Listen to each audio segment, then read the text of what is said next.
हाँ चलन चल। हमारे गिरिराज भगवान कह रहे हैं चकाचक चलने तो गदा घुमा रहा है। तो प्यारे आज ठाकुर जी काली दह पे पहुंचे। अब रेशम को गेंद है कौन की? श्री दामा भैया की, और खुद को है चंदन को डंडा। अब कहवे लगे भैया सुन श्री दामा, हम यही गेंद को खेल खेलेंगे। श्री दामा कहवे लगो सुन तारी के, मेरी गेंद अगर चली गई ना तो यही गेंद ले लूंगा।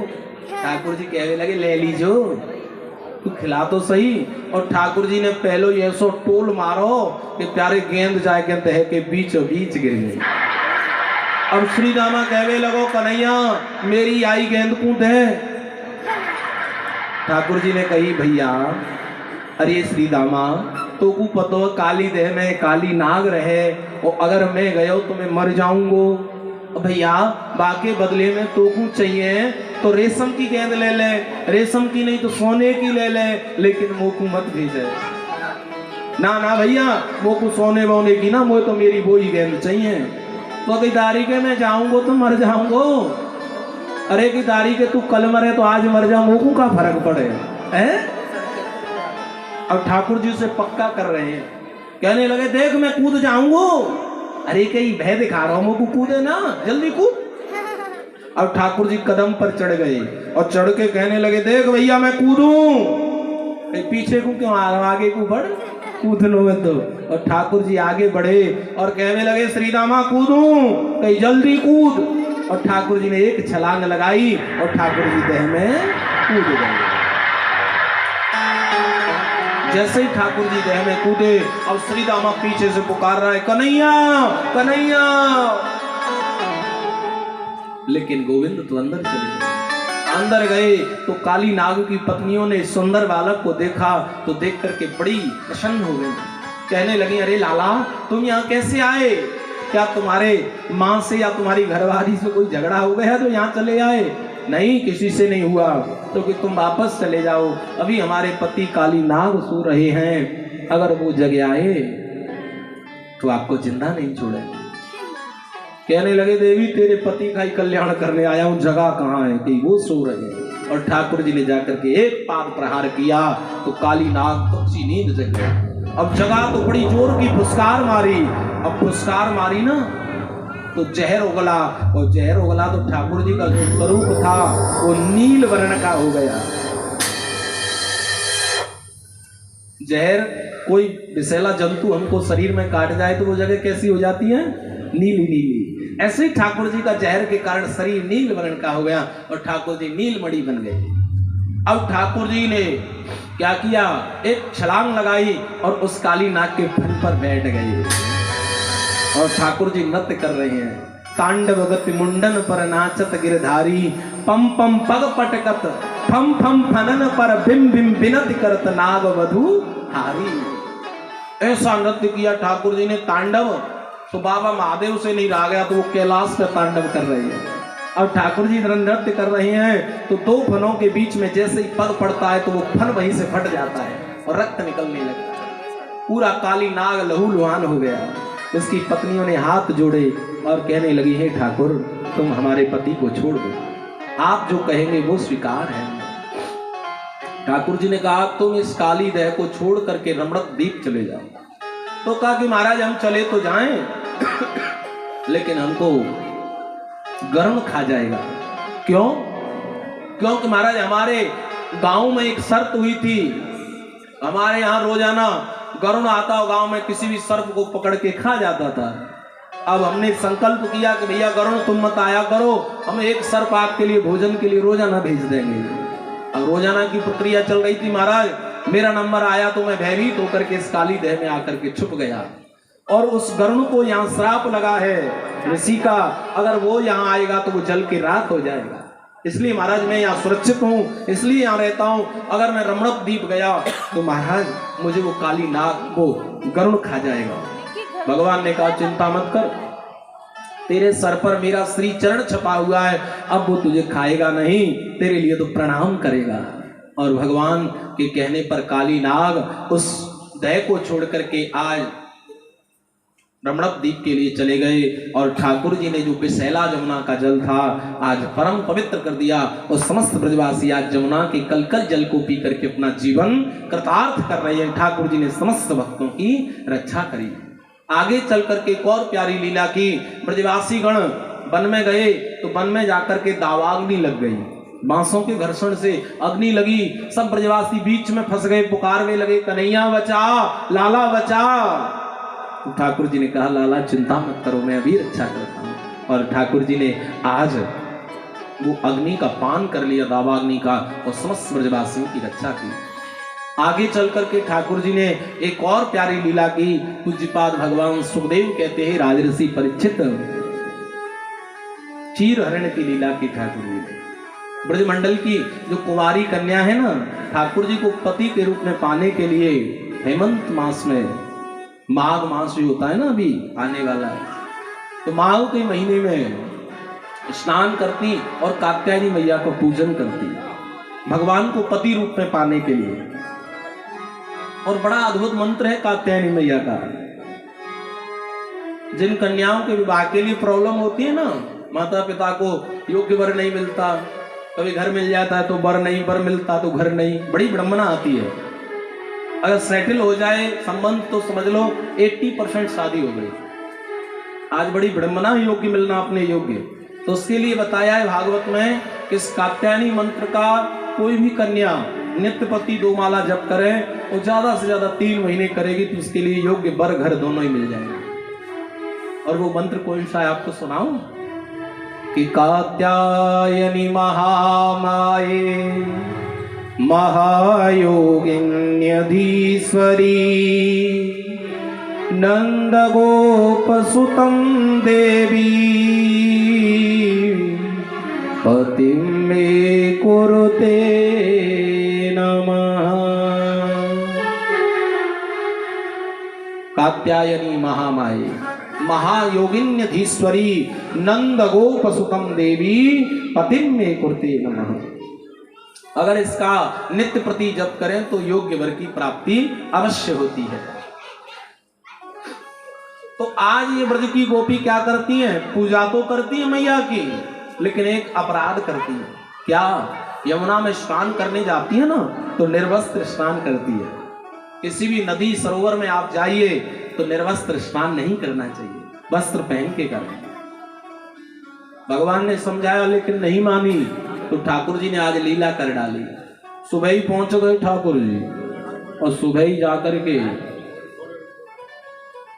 जो वस्त्र रखे थे घाट पे सबरिलियों के पेड़ पर चढ़ गए, कदम पे, और जगह जगह बांध दिए। अब गोपियों ने घाट पे देखा तो वस्त्र नहीं, बड़ी चिंतित, इधर उधर देखा कहीं नहीं, ऊपर देखा तो बंधे हैं। और उन्हीं वस्त्रों के आवरण में ठाकुर जी को भी देख लिया। गोपी कहने लगी कन्हैया हमारे वस्त्र हमें दे दो। अरे कि गोपी हमने तो आपके वस्त्र लिए नहीं, तो कि ये वृक्ष पे जगह जगह बंधे तो हैं, ये तो हमारे कदम पे लाल पीले हरे गुलाबी बैंगनी सब तरह के फूल लगे हैं, हमने काई के वस्त्र ना लाए। अरे कन्हैया इतने पीड़ित मत करो, हमारे वस्त्र हमको दे दो। ठाकुर जी कहने लगे अगर तुमको चाहिए तो जल्द से बाहर आ जाओ और अपने अपने वस्त्र ले लो।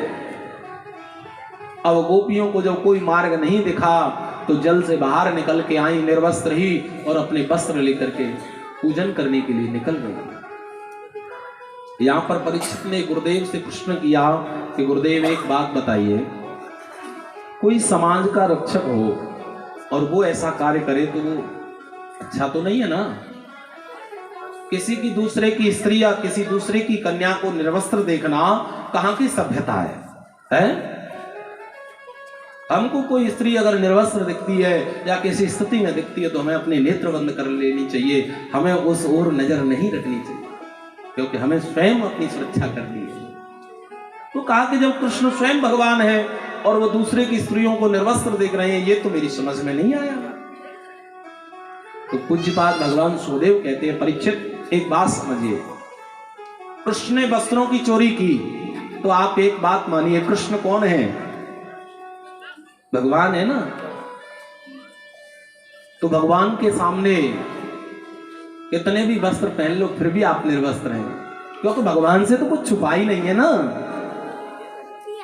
भगवान के लिए तो सब बच्चे हैं और भगवान सामर्थ्यवान भी है। उस सामर्थ्यवान के लिए कोई दोष नहीं होता। कहते हैं ना कि समर्थ को नहीं दोष गुसाई, रवि पावक सुरेश्वर की नाही, समर्थ को नहीं दोष गुसाई, रवि पावक सुरेश्वर की नाही।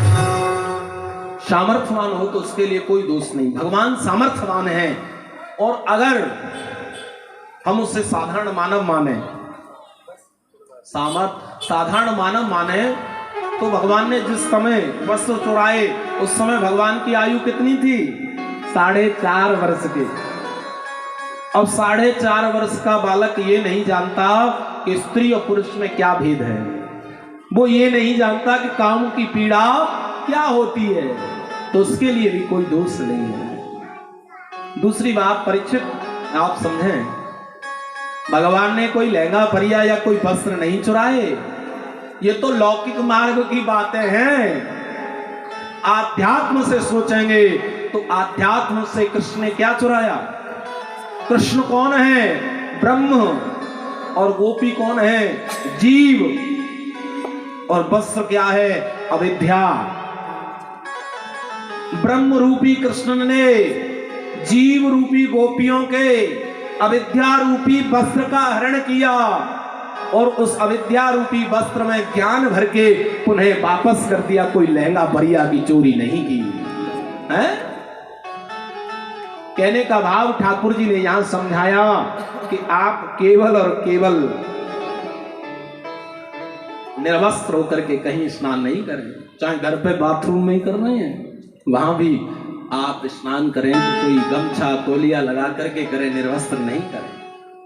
क्योंकि निर्वस्त्र स्नान करते हैं तो भगवान वरुण का अपराध होता है। जल वरुण का स्वरूप है, वरुण भगवान का रूप है।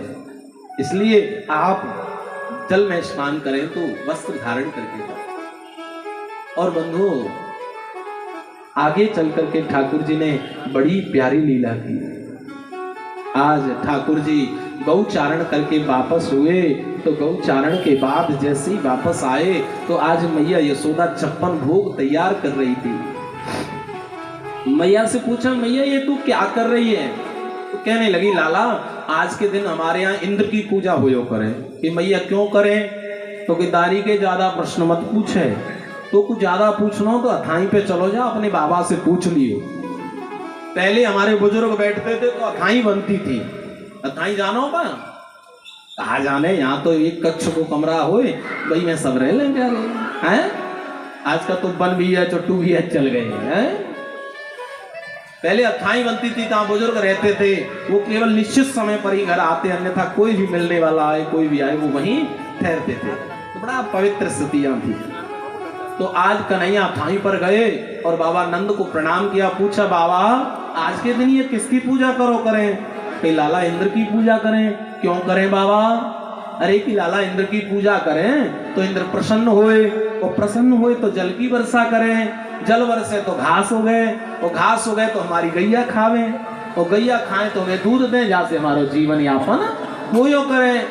तो कि बाबा एक बात बताओ, तुम जहाँ इंद्र की पूजा करें, वो इंद्र कबू भोजन करवे के ताई आयो का 56 भोग पाए? कि लाला वो तो ना आयो। तो कि ऐसे देव की पूजा करने से कोई फायदा नहीं जो भोजन करने नहीं आए हैं। और बाबा सुनो, जल की वर्षा इंद्र ना करे, भगवान नारायण करे, और तुमको पूजा ही करनी है तो मेरे गिरिराज की करो। और बाबा तुम करोगे ना तो मेरे गिरिराज जरूर आएगा। ठीक है लाला, तो अब गिरिराज की करेंगे। समस्त ब्रजवासी सज धज करके 56 भोग लेके, जैसे हमारे बांके बिहारी भक्त मंडल ने तैयार किया है ना 56 भोग, ऐसे ही 56 भोग लगाया और तैयार करके गिरिराज जी का पूजन किया। आज गिरिराज जी का पूजन हुआ ना, तो गिरिराज जी को स्नान कराया। स्नान कराते कराते कई दिन हो गए ब्रजवासियों को, हैं? और गिरिराज बाबा को भोग लगायो तो मांग मांग के गिरिराज बाबा पाए रहे हैं। मांग मांग के पावे लगे। श्री दामा पास में गयो, कहवे लगो भैया मोकू तो लगे तेरो गिरिराज बरसंत भूको है। धीरे धीरे खाए ले कन्हैया कहवे लगे भैया तुम्हारो प्रेम है या के कारण पा रहे हैं। और आज बंधु गिरिराज भगवान ने पावन भोग लगाया और भोग लगाने के बाद आज समस्त ब्रजवासी तैयार हुए और समस्त ब्रजवासियों ने बड़ी जोर से जयकारा लगायो, बोलिए गिरिराज महाराज की जय हो। जय जय। तो बंधुओं अब गिरिराज जी की परिक्रमा के लिए सब लोग जा रहे हैं। कौन कौन लगाएगा गिरिराज जी की परिक्रमा? सबरे लगाएंगे, घुटने में दर्द तो ना होए, 7 कोस की है, छोटी मोटी ना है।